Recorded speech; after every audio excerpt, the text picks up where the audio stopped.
All right, again, so if we go back and we look at, physical changes, we see that a physical change does not create something new. It continues to be the same thing, whether that's breaking a pencil in half, folding a piece of paper.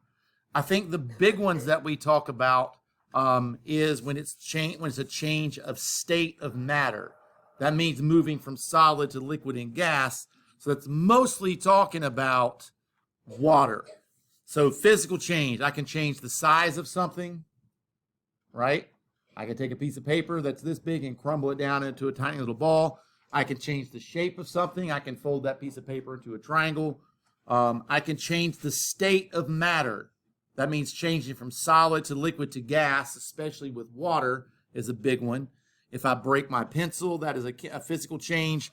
One of the things you might hear people say is you can undo it. And there are some physical changes that you can undo. You can. Like if I freeze water, I can undo that, right? And I can melt it right back into water. If I evaporate water, I can condense it back into the liquid water. Those are fine. However, sometimes there are things that you simply can't undo. Once I chop the tree down, can I go back and put that together? But it's still a tree, right? I haven't changed it chemically. It's still a tree. So it's difficult. So when you start hearing like you can put things back together, it's not always true. A lot of the times, like when I do certain things chemically to things, I can't go back and undo that. And so that's what they mean when you start hearing things about it can be undone versus it can't be undone. Most things, like if I deflate a basketball, I can pump it back up, right? But if I poke a hole in a basketball, still a basketball, it's just going to be a useless basketball because I can't do anything with it. That's what they're talking about. All right. Again, water is still water if it changes from a solid to a liquid to a solid into a gas. It doesn't matter. And I told you what you can do. All right, go back to look at this question here. Why is breaking an egg a physical change when I can't undo that? So again, we talked about breaking that egg in that question, and it's not a chemical change because it, like many of us said, it's still an egg. You haven't done anything to it to turn it into a new substance. There are some very weird ones on here, Sky. It would sound like if I took a glass of water and put sugar in there, that I've made a new substance, right? It sounds like that, but technically I have not. I have just made like a mixture. It's just the sugar molecules and the water molecules kind of hanging out together. It's not a new substance. It's sugar and water. I know we call it sugar water, and it's definitely very different, but I can actually undo this one. If I boil the water, whether it's salt water or it's sugar water, what's left over in the pot is the sugar and the salt, and the water is evaporated. It goes into the atmosphere.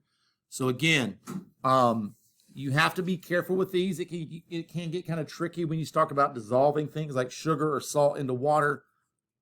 On the surface, sounds like a chemical change, but then when I look at chemical changes here in just a few minutes, it doesn't check off many, if any, of the boxes that are chemical changes.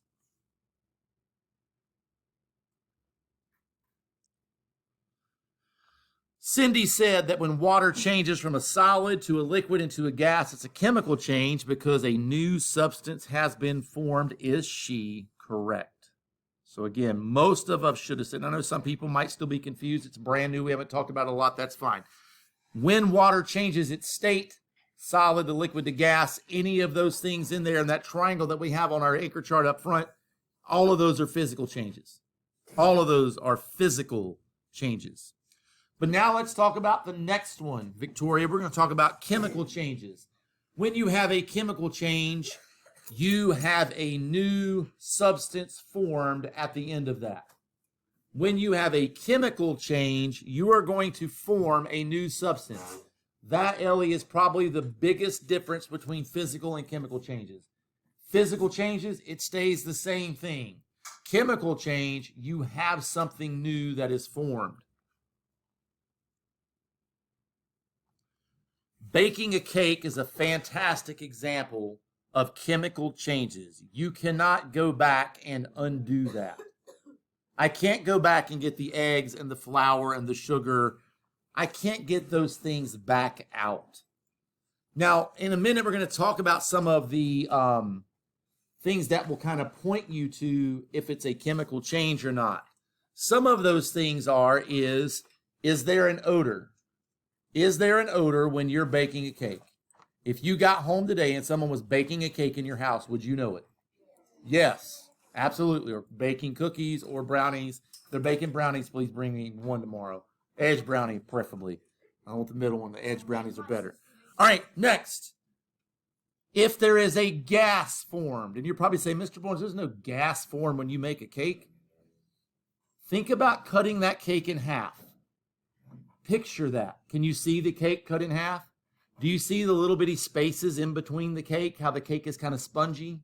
Do you know where those little spaces come from? Gases are formed. And that space is left over when you're making a cake. So if there's gases are formed, check. Now there's no light formed. I hope you don't have any light coming off of your cake when you bake it. And there is definitely an odor, but we have made something new. Trust me, does batter taste much different than the cake when you're done? Very different. Very different. You have a new substance when you go through a chemical change. So again, we're going to repeat this for us, review for the folks that are at home so they can have time to take notes as well. Chemical change means a new substance is formed. Sophia, these are some things that you might see, and if you start checking off all these boxes, probably going to be a chemical change. If you have a change of color in the form of something like rust, probably a chemical change. When you burn wood, does it change color? Yeah, it changes color. So probably a chemical change. If there's an odor, again, burning wood, is there an odor? I know as soon as I walk out of the house in the morning if there's people in my neighborhood burning a fire, right? If there's light given off, is there a light given off in a fire? Absolutely. And if you have a gain or loss of heat, and when we burn things in the fire, we definitely gain heat. Are there gases given off? Absolutely. There's gas given off. The fire checks off all those. If you're burning stuff, most likely chemical change. Again, we gave some other examples in here, like spoiled milk or rust on something. And again, there are more than one example of burning things, but they love to put burning things in there and have you compare chopping wood versus burning wood as far as that goes as well. All right, coming back out of here, we'll take a little bit look at things. Again, the following can indicate that there's a chemical change, although not always. And now you get the fireworks in the background. So let's check some boxes off. Avocado, you ready? All right. Change of color. Is there a lot of color change in fireworks? Okay. Now, let's think about this. Is there an odor? When they're firing fireworks off at the beach, can you smell it? Absolutely. Is there a temperature change? Would you want to hold the burning firework in your hand? Probably not. So there's definitely a production and of heat, an exothermic production of heat, of gain of heat. Is there gas released? Yes. So fireworks, again, check off all the boxes for a chemical change that is taking place. Here's where I need us to understand this, Victoria, and it's really weird because I don't know who wrote that about an egg and cooking breakfast earlier. Cracking the egg, physical change. The moment you add enough heat to the egg, though, you're going to go through a chemical change. But Mr. Bullens, that's still an egg. At the molecular level, there have been bonds formed, and it's actually a small change, but it's a different substance. Is there an odor given off when you cook an egg? Yes. Is there a gain of heat? Yes. Is there gases given off? Sort of. It checks off enough of the boxes, and it's something new. So again, this is going to be a chemical change. I'm going to leave this up for some folks that might need it. I think that's it for my video. Smash the like button and subscribe. Click the bell for notification.